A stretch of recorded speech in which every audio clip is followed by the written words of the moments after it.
Iniciamos aqui mais uma edição do Democracia pela TV Assembleia. Vamos, como sempre, tratar de um tema de interesse da sociedade. Vamos abordar hoje aqui nesse espaço com especialistas, convidados especiais que estarão falando sobre reforma da lei da psiquiatria. Não é apenas internação, reclusão, cuidados específicos em determinados locais, mas, acima de tudo, uma reforma maior, que está em debate. E é importante que esteja sendo analisada, porque, ao fim e ao cabo, deverá trazer soluções que há muito tempo a sociedade aguarda, as famílias aguardam, as pessoas aguardam. Por isso nós trazemos a este espaço da TV Assembleia aqueles que estarão mantendo esta interlocução com os nossos telespectadores, falando sobre esta reforma, que é debatida em vários espaços. O Legislativo do Rio Grande do Sul é um dos locais ideais para esse debate, porque é a casa da democracia. Esta democracia, que nunca é demais reiterar, não pode sequer ser ameaçada por apetite de ocasião.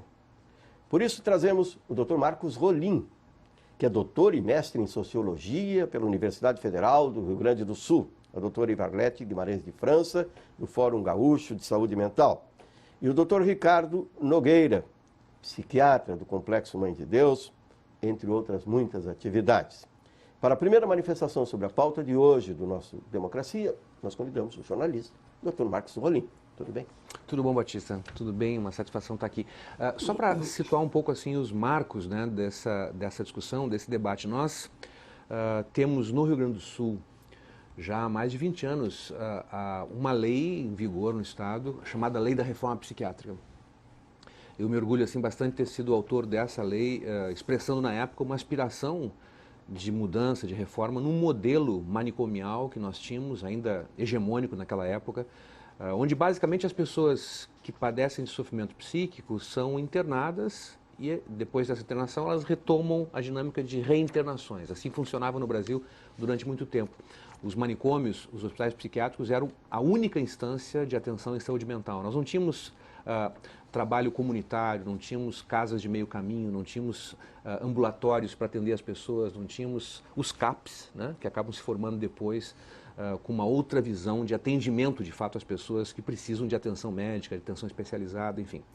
Aprovamos aquela lei em 1992, a primeira lei de reforma psiquiátrica do Brasil. Ela acabou estimulando a aprovação de leis estaduais em vários outros estados e ajudou também no processo de tramitação da lei federal, que é aprovada muito tempo depois, já 2001, se não me falha a memória, a Lei Nacional de Reforma Psiquiátrica. É uma lei um pouco diferente da gaúcha, é uma lei que foi muito negociada, foi preciso uma grande articulação política para ela finalmente ter sido aprovada. E ela surgiu também, o resultado foi uma lei um pouco mais moderada, um pouco mais contida, digamos assim. Ela não fala, por exemplo, não tem nenhuma diretriz sobre os hospitais psiquiátricos.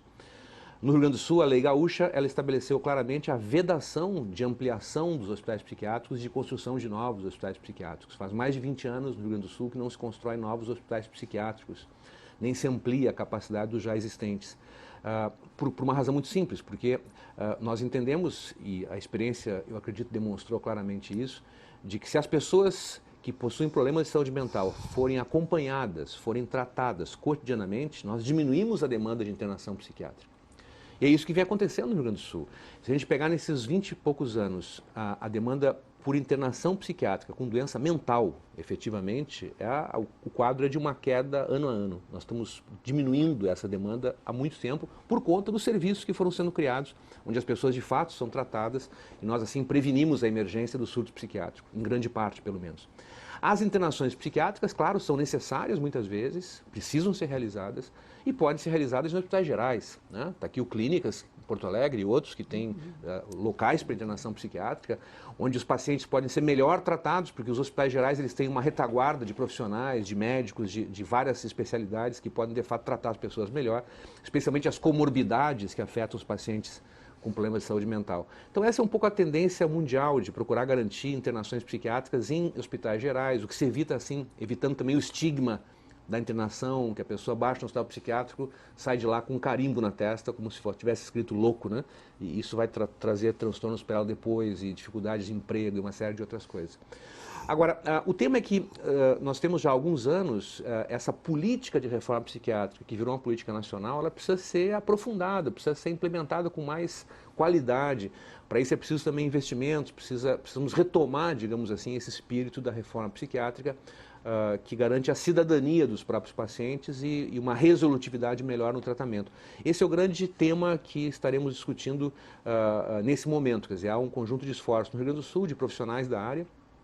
Eu me somo a esse esforço só como alguém que, de fato, sempre foi um aliado dessa luta e que procura ajudar sempre que possível, mas o esforço é dos profissionais da área, de todas as áreas que trabalham com atenção em saúde mental, para garantir que esse modelo, de fato, seja exitoso, que ele consiga, de fato, atender as pessoas da melhor forma possível. Doutor Ivarlete Guimarães de França. Cumprimento a todos, agradeço, Batista, pelo convite e dizer que, na perspectiva dos movimentos sociais, que é aqui eu represento o Fórum Gaúcho de Saúde Mental, a nossa luta, ela vem sendo sempre no sentido de qualificar e melhorar sempre as condições de cuidado às pessoas com sofrimento mental no Rio Grande do Sul, no Brasil, enfim. Como disse o Marcos Rolinha e tu falou no início, essa lei é extremamente polêmica, mas nós, na perspectiva da sociedade civil, temos a convicção de que o nosso problema não consiste na lei, né? Não se trata de modificar a lei ou que a lei não é operativa, operacional. Trata-se de garantir a retomada, como bem falou o Marcos Rolim, do espírito da lei. A lei, a nossa lei gaúcha, ela é muito importante porque ela fala dos serviços substitutivos, de uma rede de serviços substitutivos. Esse nome e o sentido, o significado substitutivo, para nós é muito caro e a gente precisa resgatar. Embora tenha agora um conceito de RAPs, de rede de atenção psicossocial, que as políticas públicas do governo federal, em todos os municípios, estados, venha se ampliando, e isso é importante, né, porque trouxe novos serviços que se agregaram ao Serviço de Saúde Mental, trouxeram mais ampliação da rede de investimento na cultura, na educação, enfim, num conjunto de ações, né, para garantir direitos. Essa palavra substitutivo, ela precisa ser resgatada e por isso nós estamos agora com um encontro acontecendo aqui no Rio Grande do Sul, que vai dia 7, dia 8, que é o dia 7 é o dia da lei, a nossa lei completa 23 anos, a lei estadual. E por conta disso foi realizado esse encontro, que é o encontro gaúcho de militantes da reforma psiquiátrica antimanicomial. Nós pretendemos lotar ali o Dante Baroni com militantes de todo o estado do Rio Grande do Sul, inclusive de fora do estado, para justamente a gente, nesses 2 dias, estarmos refletindo e reafirmando e trazendo contribuições para a melhoria do atendimento, do cuidado em saúde mental no Rio Grande do Sul. Vão estar os usuários de saúde mental e a nossa discussão, ela nem é no campo da patologia em si, porque nós já sabemos que as pessoas são doentes, elas têm sofrimento psíquico, enfim. A nossa luta, na perspectiva do movimento social, é na garantia dos direitos. Nenhum retrocesso será admitido, né, dos avanços que até o momento nós conseguimos conquistar, com o apoio de todos os movimentos sociais, a universidade, os pesquisadores, os profissionais de saúde, enfim, todos aliados aos gestores comprometidos e sensíveis à causa da reforma psiquiátrica, da luta antimanicomial. Então, esse nome antimanicomial, ele soa meio rançoso, assim, né? Queremos ser contra algo. Mas o manicômio, na sua concepção, e eu acho que os movimentos sociais, eles precisam manter uma certa radicalidade, porque nós já observamos que tanta flexibilidade deformou as causas, né? Então, nós precisamos, o movimento social precisa ter essa certa radicalidade no sentido de ir na raiz daquela concepção, daquele princípio pelos quais tanto lutamos. Então, nós vamos estar aí debatendo. Temos também uma avaliação que será feita no final. Nós temos uma avaliação, inclusive aqui do nosso Estado, né, dos avanços, inclusive retrocessos vivenciados. Temos avaliações também em nível nacional. Vamos estar discutindo também na perspectiva dos direitos humanos. Vai ter alguém aqui dos direitos humanos hoje, a partir das 14 horas, aqui no terceiro andar, vamos ter uma roda só falando das violações e as violências, enfim, que vem ocorrendo ainda, infelizmente, nessas instituições, especialmente de longa permanência. Doutor Ricardo Nogueira. Pois é, eu acho que nós temos que nos colocar numa questão da contemporaneidade. Essa lei ela tem 23 anos. Então, muita coisa mudou no país nesses 23 anos. Quando essa lei foi criada, estava se iniciando um fenômeno no país que é a questão do crack. Todo mundo achava que o crack seria como o LSD, essas outras drogas, que elas aparecem no cenário e desaparecem, né? As outras drogas não se firmaram. Então, muita gente dizia que o crack seria uma epidemia. Grande equívoco, porque toda e qualquer epidemia tem início, meio e fim. Epidemia da gripe aviária, da gripe suína. Não, o crack se instalou no país e aí está há mais de 20 anos. Então é uma pandemia. Nós não tínhamos as cracolândias. As cracolândias de São Paulo são algo que chega a ser aterrador, devido ao número e o tamanho delas. O que nós vimos nesse período? Aqui no Rio Grande do Sul, nós tínhamos 5 a 6 mil leitos no Hospital São Pedro. 5 ou 6 mil, não tenho certeza. Não, mas antes disso, bem antes, naquela época já não era já isso. não tinha tanto, né? Esses leitos foram desativados, hoje nós temos no São Pedro 300 leitos. No Hospital Espírita nós tínhamos 1000 leitos, hoje nós temos 300 leitos. Em Pelotas nós tínhamos 2 hospitais psiquiátricos, hoje só temos 1. O que ocorre? Uma falta e uma necessidade emergencial de leitos para o tratamento agudo por a intoxicação do crack. Eu estou falando só em crack, que aumentou de 2% para 4%, que é um percentual não muito alto, não é uma coisa absurda. Mas, no entanto, nesse período, aumentou o alcoolismo no Brasil de 9% para 18%. Houve essa luta antimanicomial.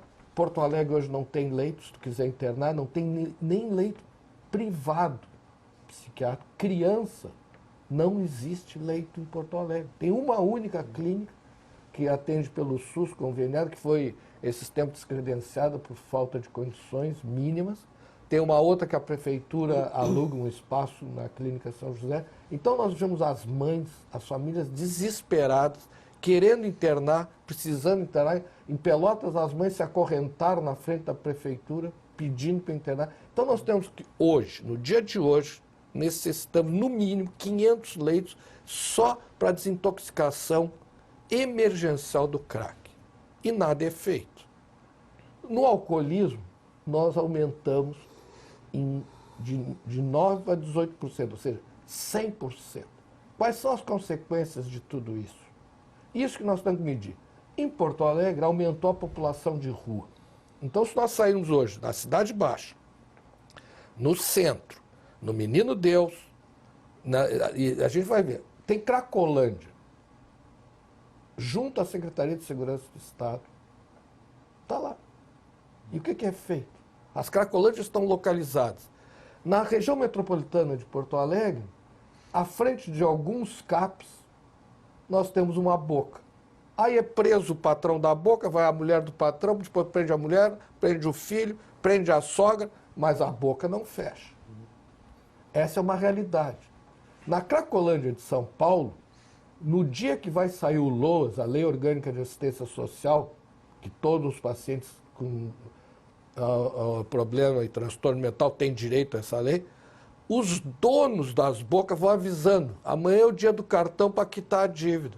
Então se criou um grande negócio em torno disso, né? A Prefeitura de São Paulo dá hotel para os pacientes e dá recursos para estimular o próprio tráfico. E essa visão até certo ponto, esse liberalismo, né? Ah, não, o paciente tem que ter a liberdade. Aí vem uma proposta embutida de redução do dano.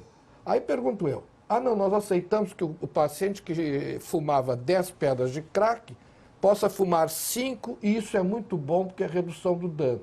Aí eu faço uma pergunta. Então nós vamos voltar ao século passado, quando se tratava alcoolismo da mesma forma. No início do século passado, os alcoolistas, inclusive aqui na clínica Pinel, tinha um bar dentro da Pinel.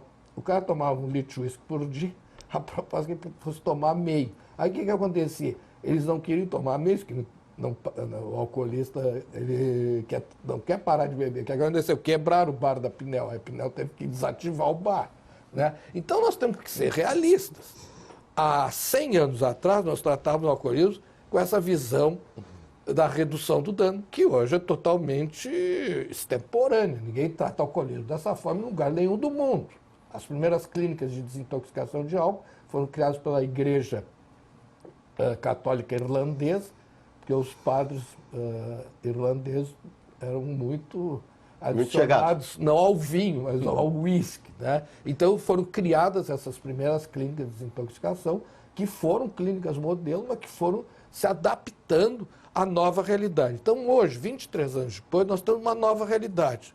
Um aumento da população de rua, um aumento da incidência de morte pelo crack entre os pacientes usuários. E sabe de que os pacientes usuários de crack morrem? Homicídio. Eles se matam entre si por questões banais. A maioria dos homicídios no Rio Grande do Sul ocorrem nessas situações ou em botequins por alcoolismo, por bebedeira, com um dá com um taco na cabeça do outro por questões banais. Em Diadema, o prefeito de Diadema criou uma lei lá que os botequins fechavam às 22 horas. O que ocorreu em Diadema? A redução do número dos homicídios.